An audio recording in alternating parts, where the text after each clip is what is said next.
College అయితే అయిపోయింది friends. నాకైతే ఒకటే ఫీలింగ్ వచ్చింది.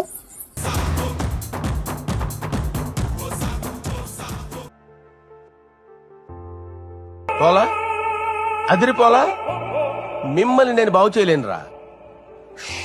సో రోడ్డు మీద వెళ్ళేటప్పుడు హెల్మెట్ వేసుకోండి ఫ్రెండ్స్. ఒరే అన్న రూల్స్ పెడతారు, ఆయన ఫాలో అవ్వరు, కానీ మనం ఫాలో అవ్వాలి. మీరు తాగండి ఫిలాసఫీ. ఇంటికి వచ్చి ఫ్రెష్ అప్ అయ్యాను గైస్. బోరింగ్ ఉంది కాబట్టి సరదాగా షార్ట్స్ చూస్తున్నాను.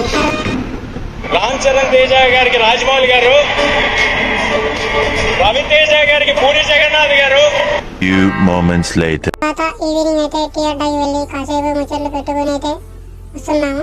సడన్ గా మా వాడికి సార్ నుంచి ఫోన్ వచ్చి మీకు 3వ తేదీ ఎగ్జామ్ ఉందని చెప్పాడు. దానికి మనోడి రియాక్షన్, रोम रोम भाइयों, सिस्टम पार देंगे, सिस्टम पार देंगे. తర్వాత నమాజ్కి వెళ్ళాం ఫ్రెండ్స్. సక్సెస్ఫుల్లీ నమాజ్ అయితే కంప్లీట్ అయింది. ఇంకా ఇంటికి వెళ్ళి డిన్నర్ చేయాలని వెళ్తున్నాం. ఆ తర్వాత ఇయర్ బడ్స్ తీసుకొని మంచి నసీబ్ ఎంజాయ్ చేశాము. Stay happy. తర్వాత